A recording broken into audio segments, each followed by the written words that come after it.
पहले तो मैं आप सभी पत्रकार साथियों का और मीडिया के साथियों का इस्तकबाल करता हूं और इस ये बात कहते हुए अपनी बात आगे बढ़ाता हूं कि बहुत ही एक ऐसी गम और दुख के मौके पर हमने आपको इनवाइट किया है, आपको आमंत्रित किया है, जबकि हमारा राजस्थान जिसके बारे में हम बहुत खुशफहमी में थे और ये हम समझते थे कि राजस्थान तो अभी बहुत अच्छा है और यहाँ पूरे न्याय और उसका सम्मान किया जाता है, लेकिन कल जो कुछ भी घटना हुई है वो बहुत ही हमारे पूरे प्रदेशवासियों के लिए और देशवासियों के लिए तमाम लोगों के लिए बहुत ही पीड़ादायक है, बहुत दुखदायी है और हम उसकी कड़े शब्दों में निंदा करते हैं। जो कुछ भी हुआ उस यानी तमाम कोशिशों के बावजूद 5 तारीख की रात को जिस तरह से नोटिस दिया गया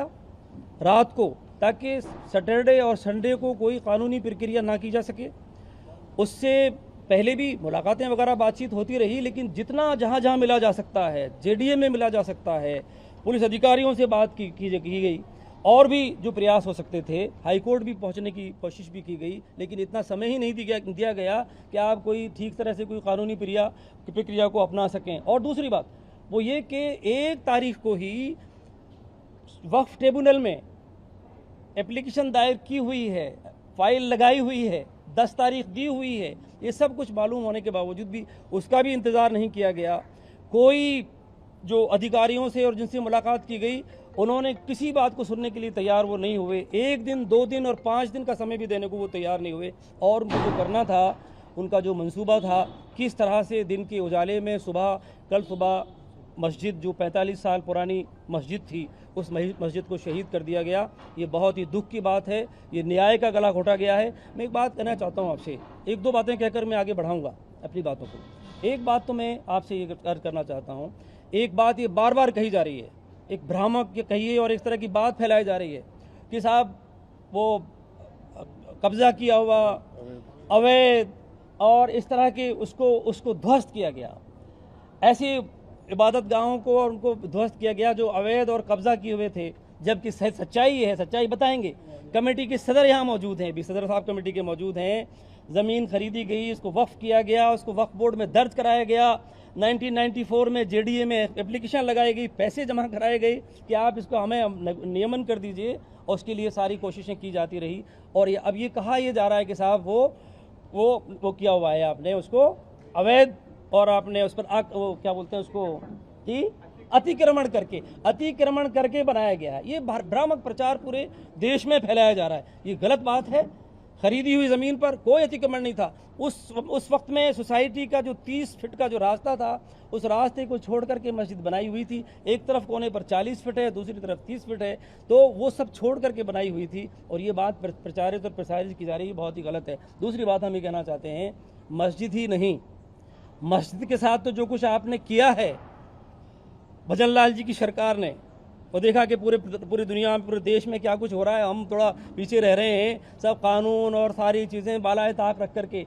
हम ये कहते हैं कि मस्जिद के साथ ही नहीं, आपने बहुत से लोगों के साथ उनका पक्ष सुने बगैर, मस्जिद की बात पूरी तरह सुने बगैर, या और भी जो धार्मिक स्थल हैं जो वैध तरीके से बने हुए हैं। देखिए, कोई भी चीज़ अवैध है तो हम अवैध की हम उसके वो नहीं करते, उसके हमें हिमायती नहीं है। अवैध तरीके से अगर कोई भी चीज़ है तो वो गलत है। और मस्जिद के बारे में तो हम ये स्पष्ट करना चाहते हैं कि मस्जिद किसी कब्जा की हुई ज़मीन पर नहीं बन सकती, मस्जिद किसी ऐसी जगह पर नहीं बनाई जा सकती, और अगर मस्जिद बन भी जाती है तो उसमें इबादत नहीं हो सकती, वो इबादत कबूल नहीं होगी। ये बात वाज़ेह रहनी चाहिए, ये स्पष्ट रहनी चाहिए। तो जिस तरह ये बात ये कोशिश की गई और प्रचारित किया जा रहा है, तो वहाँ और लोगों का भी, सबके साथ हमारी हमदर्दी है। वैध तरीके से बना हुआ अगर कोई भी है, वहाँ सत्संग भवन भी है, वहाँ किसी धार्मिक स्थल भी है जो वैध तरीके से बनाया हुआ है, वहाँ के लोगों को बगैर उनको सुने हुए अगर उनके घर गिराए गए हैं, तो ये सब हम इसकी निंदा करते हैं, वो गलत है और उनके साथ भी इंसाफ मिलना चाहिए। उनकी आवाज़ आप तक पहुँचाने के लिए, उनकी आवाज़ जनता तक पहुंचाने के लिए आज हमने आपको यहाँ पर आमंत्रित किया है और अभी कहना चाहते हैं और अभी हम बताएंगे आगे का प्रोग्राम क्या है, आगे की प्रक्रिया क्या है। यहाँ देखिए, आपके पास में जो कमेटी है नूरानी मस्जिद मालवीय नगर की सदर मौजूद हैं, सेक्रेटरी मौजूद हैं, कमेटी के जिम्मेदार मौजूद हैं, राजस्थान मुस्लिम फोरम के जिम्मेदार मौजूद हैं और हमारे जनप्रतिनिधि भी हमारे और समाज के प्रबुद्ध कहिए आप और अमेली भी हैं। लेकिन उससे पहले आप समाज के नागरिक हैं।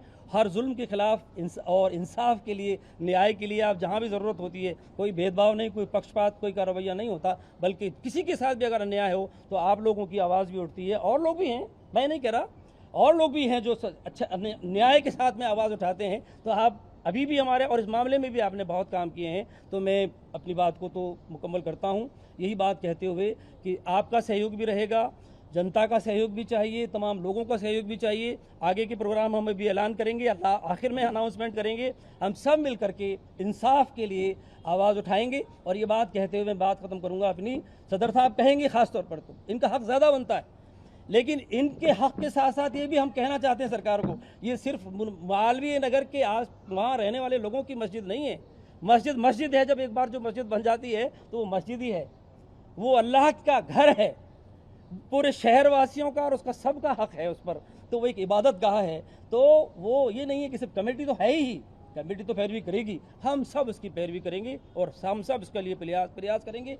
तो उसका जो हिस्सा भी आपने अगर मान लीजिए आपके उसमें आता था, ये कानूनी चीज़ें हमारे साथी बताएंगे, उसमें आप उसको हम चाहते हैं कि वहीं पर उसी जगह पर आप उस मस्जिद बननी चाहिए।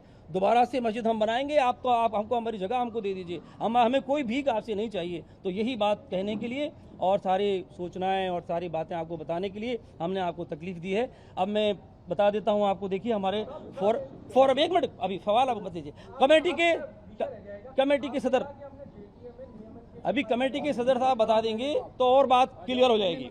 सदर साहब बता देंगे और वकील साहब हमारे बताएंगे। मैंने आपका स्वागत किया है, अपनी बात मैंने कही है। अभी सवाल भी लेंगे, थोड़ा सा आप सुन लीजिए तो सवालों के जवाब आ जाएंगे। तो अभी थोड़ा सा सुन लीजिए, बस ज़्यादा नहीं। तो मैं कह चाहता हूँ कि पहले सदर साहब कुछ कह दें तो बुला लें। वो तो है, लेकिन कुछ बात तो कही नहीं है ना। चलिए करें बात करें, तो इधर आ जाए, आइए।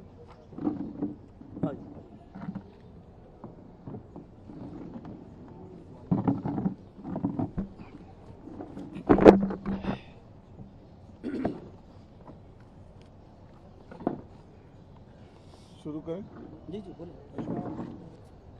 नूरानी मस्जिद मालवीय नगर के अंदर और एक रूमर उड़ाई गई कि साहब ये एनक्रोचमेंट है, और एनक्रोचमेंट बता करके उसको हटा दिया गया। आप सब मीडिया के साथी हो, मैं पूरे पेपर लाया हूँ साथ। कब ज़मीन खरीदी, कब मस्जिद बनी, कैसे इसका वक्फ बोर्ड में इंदराज हुआ, कैसे जेडीए द्वारा उसका डेवलपमेंट चार्जेस जमा किया। उसके बावजूद आप सबको ये मैसेज दिया गया कि एनक्रोचमेंट हटा रहे हैं। जुल्म के सारे हुनर हम ही पे आजमाए गए, जुल्म भी सहा हमने और जालिम भी कहलाए गए। जड़ खरीद संपत्ति और जड़ खरीद संपत्ति के पैसे दिए, जेडीए को डेवलपमेंट चार्जेस दिया, और उसके बाद जब उसको डिसमेंटल किया वहाँ से, तो उसको आपने एनक्रोचमेंट बता दिया। शुरू से मैं आपको ये बात बताता हूँ कि आज़ादी से पहले 1947 से पहले, कायदे से तो वर्शिप एक्ट लगता है इसके अंदर, 1947 से पहले की एक दरगाह है, और वो दरगाह के सामने नमाज होती थी। जहाँ दरगाह होती है वहाँ नमाज भी होती है, उर्स भी होते हैं, ज़ियारत करने भी लोग आते हैं। जो लोग ज़ियारत करने आते थे वो उसी खेत में नमाज पढ़ते थे।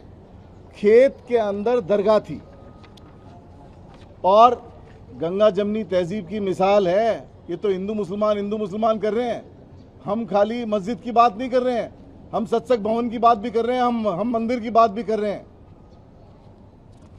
दरगाह थी, और ये बात इसलिए कह रहा हूं कि दरगाह की केयर टेकिंग करने वाला आदमी मुसलमान नहीं है, वो हिंदू है।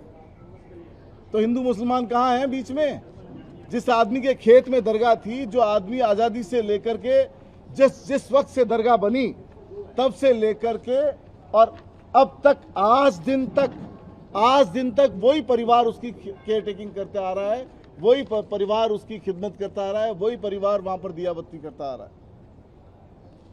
उसके बावजूद आपने उसको एनक्रोचमेंट माना। जब लोग बाग वहां नमाज पढ़ते थे तो 80 के आसपास, 75 से 80 के बीच में जो काश्तकार था उसने अपनी जमीन बेच दी, और जमीन बेची, जिसको जमीन बेची सोसाइटी को, फॉरेस्ट करके कुछ सोसाइटी है, उस सोसाइटी को जमीन बेची। तो इन्होंने देखा भी अब जमीन बिक गई तो दरगाह छोड़ के बेची। उसकी भावना देखो आप, दरगाह की जमीन, मजार की जमीन छोड़ करके उसने जमीन बेच दी। और जब ये नमाज पढ़ने वाले लोग वहाँ मौजूद थे तो उन्होंने देखा अब नमाज कहाँ पढ़ेंगे, तो जिस सोसाइटी को बेची उसके सामने ही उन्होंने एक प्लॉट ले लिया। जो नमाज वहाँ होती थी वो उसके सामने होने लग गई, और वहाँ धीरे धीरे मस्जिद कंस्ट्रक्ट कर ली। 81 में इन्होंने प्लॉट खरीदा और उसमें मस्जिद बना ली, और 1988 के अंदर वो वक्फ बोर्ड में इंदराज होगी। कलेक्टर मुद्रांक का भी डिसीजन इसके अंदर लगा हुआ है। 88 में वक्फ बोर्ड में दर्ज हो गई, और 88 के अंदर वक्फ बोर्ड में दर्ज होने के बाद में 1994 में 94 के अंदर जेडीए द्वारा विकास शुल्क जमा कर लिया गया 9,900 कुछ रुपए, 9,971 रुपए। मैं आपको रसीद दिखाता हूं उसकी, नहीं ऊपर नहीं, ऊपर दूसरी है। 9,900 कुछ रुपए की ये रसीद है, 9,971 रुपए। 1994 में विकास शुल्क, development charges and periphery charges, विकास शुल्क एंड पेरीफेरी शुल्क, डेवलपमेंट चार्जेस और पेरीफेरी चार्जेस 1994 में। तब कोई सेक्टर प्लान नहीं है, तब कोई मास्टर प्लान नहीं है, तब 30 फुट की सड़क थी, और 30 फुट की सड़क के ऊपर जेडीए ने डेवलपमेंट चार्जेस जमा कर लिया। और जेडीए के डेवलपमेंट चार्जेस जमा करने के बाद 2011 में पहला मास्टर प्लान आता है, आपने उसमें 80 फुट कर ली। अरे भाई क्यों नहीं आपने भौगोलिक स्थिति का जायजा लिया? और फिर आप अब कैसे उसको हटा सकते हो, कैसे एनक्रोचमेंट मान सकते हो? जब 94 के अंदर वैशाली नगर के अंदर 400 रुपए मीटर में प्लॉट मिलता था, हनुमान नगर के अंदर 200 रुपए में प्लॉट मिलता था, आगरा रोड पे 200 रुपए में प्लॉट मिलता था। उस वक्त 200 रुपए मीटर की बात कर रहा हूं मैं। उस वक्त जो 1994 के अंदर 10,000 रुपए सिर्फ डेवलपमेंट चार्जेस के रूप में जमा हुए। जिन लोगों ने अपनी मेहनत की कमाई से, अपने खून पसीने की कमाई से प्लॉट खरीदा और ये पैसे जमा कराए, और आपने एकदम से आकर के उसको एनक्रोचमेंट बता के हटा दिया। मंदिर को भी हटा दिया, सत्संग भवन को भी हटा दिया। ऐसा कौन सा एक्सप्रेस हाईवे है वो? कोई नेशनल हाईवे बनने जा रहा है वहां? किस लिए हटा दिया? तो इसकी जवाबदेही नहीं है जेडीए के पास में। ऐसा लगता है कि जेडीए किसी के इशारों पे काम कर रहा है। 30 फुट की सड़क ऑलरेडी है, 30 फुट की सड़क पे कोई ट्रैफिक जाम नहीं है, 30 फुट की सड़क के ऊपर ट्रैफिक जाम नहीं है। और जब हटाने वहां पहुंचे तो आज भी मैं आपको दावे के साथ कहता हूं कि आज भी उसका जो स्टार्टिंग हिस्सा है सड़क का वो 30 फुट से ज्यादा नहीं है। वो क्यों नहीं कर पा रहे उसको? दोनों तरफ, क्योंकि उसको नोटिस दिए पहले, वो स्टे लेके बैठ गए। आपने हमें नोटिस नहीं दिया, नोटिस दिया फ्राइडे रात को। इससे इनका इंटेंशन दिखता है। फ्राइडे रात को 9 बजे आप नोटिस देते हो, इसका मतलब आप हमें न्याय के दरवाजे भी नहीं खटखटाना देना चाहते। आप जुल्म कर रहे हो, और जुल्म की कार्रवाई के तहत आपने इसको वहां से पूरे उसको मस्जिद को शहीद कर दिया। आपने न्यायालय में हम चले गए, हमें रिलीफ का मौका देते, हम कोर्ट में हमारी बात सुनती। हमने जेडीए को डेवलपमेंट चार्जेस जमा कराए हैं, और उस वक्त जमा कराए जब आपका सेक्टर प्लान एग्जिस्टेंस में नहीं था। तो जब आपने सेक्टर प्लान एग्जिस्टेंस में लेके आए तो आपको पहले सॉल्यूशन करना चाहिए था। और धार्मिक स्थानों के साथ ये बात नहीं होती है। अभी गोविंद मार्ग हटाने की बात कर रहे हैं, ये कर देंगे, ये गोविंद मार्ग को चौड़ा कर देंगे। वहां गुरुद्वारा है, वहां मंदिर है, कर देंगे ये। भूमाफियाओं के इशारों पे खेल रही है जेडीए, और पता नहीं किन के इशारों पे उन्होंने टारगेटेडली ये काम किया है। बगराना के अंदर परसों रात को जब ये इधर कार्रवाई कर रहे थे, एक मंदिर आगरा रोड के ऊपर बगराना में एक मंदिर और एक पार्क को भूमाफियाओं ने हटा दिया। मेरे द्वारा उद्घाटन किया गया मंदिर और मेरे द्वारा उद्घाटन किया गया पार्क, जो नाले की जमीन पे था, जो सरकारी जमीन पे था, उसके ऊपर उन्होंने मंदिर हटा दिया, और भूमाफिया प्लॉट काट के बेच रहे हैं। उनके ऊपर कोई कार्रवाई नहीं है। लोग सरेआम जमीनों पे कब्जा कर रहे हैं, उन पे कोई कार्रवाई नहीं है। सारी दुनिया को मालूम है हवा महल क्षेत्र में क्या हो रहा है, सारी दुनिया को मालूम है जयसिंहपुरा खोर में क्या हो रहा है, उस पर कोई कार्रवाई नहीं करता है। हमने ये भी कहा कि 30 फुट की सड़क है, अगर आप ज्यादा करते हो डबल करो। ट्रैफिक नहीं है वहां। हमने डबल के लिए बोला, आप डबल करने को भी तैयार नहीं हो। डबल करने में उनको पता है कि मस्जिद 20 फुट रह जाती है, तो टारगेट मस्जिद हटाने का है, टारगेट मंदिर हटाने का है। तो इस तरह की कार्रवाई आपने करी, कायरतापूर्ण कार्रवाई है। हम न्याय के लिए जाएंगे, कोर्ट में जाएंगे और अपना पूरी बात रखेंगे। और जो जमीन हमारी जड़ खरीद जमीन, ये हमारे बुजुर्ग साथी बैठे हैं जो शुरुआत से इसमें इन्वॉल्व हैं, मस्जिद के सदर हैं, जिन्होंने अपने खून पसीने की कमाई से मस्जिद को सींचा है। ऐसे ऐसे लोग हैं जिन्होंने श्रमदान किया है, बेलदारी करी है मस्जिद के अंदर। आपने एक झटके में उसको उड़ा दिया, तो सिर्फ अन्याय करेंगे? कोई न्याय की बात नहीं है, कानून की बात नहीं है, संविधान की बात नहीं है। तो मैं ये कहना चाह रहा हूं कि हम न्याय के दरवाजे खटखटाएंगे, कॉन्स्टिट्यूशन के दायरे में रह के बात करेंगे, एजिटेशन करेंगे, चाहे ये कितना भी जुल्म कर ले, लेकिन हम अपना हक लेकर के रहेंगे। ये सब बात मैं आपको कहना चाह रहा हूं। जी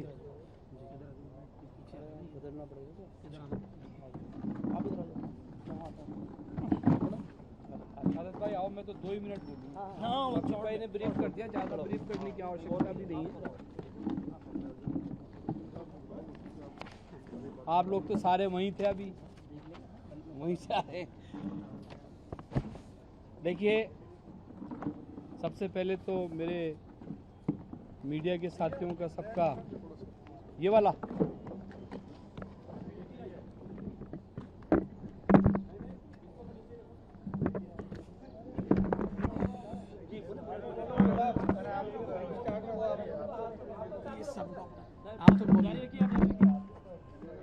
देखिए, ये जितनी भी घटना हुई है, सबसे पहले तो हमारे जितने भी साथी बैठे हैं उनकी तरफ से मैं, और ख़ास तौर से हमारे माइनॉरिटी के पूरे प्रदेश के जो लोग हैं उससे बहुत आहत हैं, लोग बहुत दुखी हैं। और हमारी जो कुछ मांगे हैं जो सरकार से हम चाहते हैं, क्योंकि इन्होंने हठधर्मिता करके, जैसा आपको रफ़ीक साहब ने बताया सारा, कि टोटल इन्होंने किसी भी चीज़ को फॉलो नहीं करा, झूठा आश्वासन देते रहे और फ्राइडे को नोटिस देते हैं कि मंडे को तोड़ेंगे। ये आप सब लोगों को पता है, ज़्यादा दोहराने से फ़ायदा नहीं है। हमारी जो दुख है वो इस दुख की बात है कि हमने तमाम अधिकारियों से बात कर ली, मुख्यमंत्री से टाइम लिखाया, वहाँ से टाइम नहीं मिला, गवर्नर साहब से टाइम लिखाया, वहाँ से टाइम नहीं मिला। सबसे बड़ी बात जो हमारी मांगे हैं उसको आप समझें। हम ये चाहते हैं कि इस पूरे घटनाक्रम का न्यायिक जांच होनी चाहिए। इसकी न्यायिक जांच हो कि इसके अंदर कौन से ऐसे अधिकारी है जिसने सरकार को अगर मंशा के विपरीत काम कराया या मंशा के अनुरूप काम कराया तो दूध का दूध पानी का पानी हो जाए। जो भी दोषी अधिकारी हैं उनकी जवाबदेही तय होनी चाहिए। किन लोगों ने ये कार्रवाई सारे विधि सम्मत कागज होने के बावजूद इस मस्जिद को शहीद किया। तीसरी, हमें पुनर्निर्माण की इजाज़त मिले इसके अंदर, चाहे मास्टर प्लान को कम करना पड़े, 80 फीट की जगह चाहे हमारे को 20 फीट 60 फीट रास्ता करें, 20 फीट की मस्जिद हमारे को दोबारा बनाने के लिए अनुमति दी जाए सरकार द्वारा, क्योंकि हमारे पास लीगल आइडेंटिटी है, हमारे पास लीगल पेपर है। चौथी, जितने भी धार्मिक स्थान हैं राजस्थान में, जहाँ जहाँ भी, चाहे कोई हमारी किसी भी मजहब धर्म की चीज़ें हों, हम ये नहीं कहते कि हम मुसलमानों की बात करने के लिए बैठे हैं सिर्फ और सिर्फ, लेकिन एक बात और कहना चाहता हूँ कि इस देश में, इस प्रदेश में शांति, सौहार्द और जितनी भी बातें हमसे सरकार चाहती है, हमारे अकेले की जिम्मेदारी नहीं है। सरकार को भी खुद को आगे आना पड़ेगा, क्योंकि ये सब वाइस वर्सा है। हमसे सरकार अपना ताउन चाहती है, हमसे शांति चाहती है। हम कोई विद्रोह नहीं करना चाहते। विद्रोह करते तो हमारे एक ट्वीट पे हजारों लाखों लोग यहाँ आते, लेकिन हमने ये चाहा कि हम शांति से, डायलॉग से, इसको सर्वसम्मति से आपस में बैठ के इसको निपटाएं, लेकिन सरकार ने उसको कमजोरी समझा है। ये कमजोरी कतई नहीं है। मैं सरकार से कहना चाहता हूँ कि हमारी शराफत को हमारी तहजीब को कमजोरी ना समझें। ये एक बात कहना चाहता हूँ। तीसरी और अंतिम बात कि राष्ट्रीय मानवाधिकार इस पे संज्ञान ले कि हमारे साथ इंजस्टिस हुआ है, और दूसरा अल्पसंख्यक आयोग इसकी जांच करे पूरे मामले की और हमें न्याय मिले, सरकारी स्तर पे भी मिले। बाकी हमारे लॉयर्स यहाँ बैठे हैं, उलमा हजरात यहाँ बैठे हैं, ये आपको तफसील से बताएंगे। लेकिन मैं इतना कह के ख़त्म करता हूँ कि ये हमारे साथ इन्होंने इनजस्टिस किया है। सरकारें ऐसे नहीं चलती हैं। सरकार को प्रदेश में सबकी इज्जत सम्मान सब मजहब धर्म को करना पड़ेगा, तभी ये प्रदेश आगे बढ़ पाएगा। बहुत बहुत धन्यवाद। मीडिया वाले जनाब साहिबान से मेरी गुजारिश है कि कल मैंने जो देखा है कि मस्जिद को जो शहीद किया गया है, जबकि उससे पहले मेरे पास कितने ही लोग आए मीडिया के साहिबान, और उन्होंने मुझसे जो पूछा मैंने उनको बताया कि मस्जिद कैसे बनी, कैसे उसका वो शुरुआत हुई। उनको सब बताया कि 45 साल पहले से हमें हालांकि हाउसिंग बोर्ड में हमारा पैसा भी जमा है, उसने हमको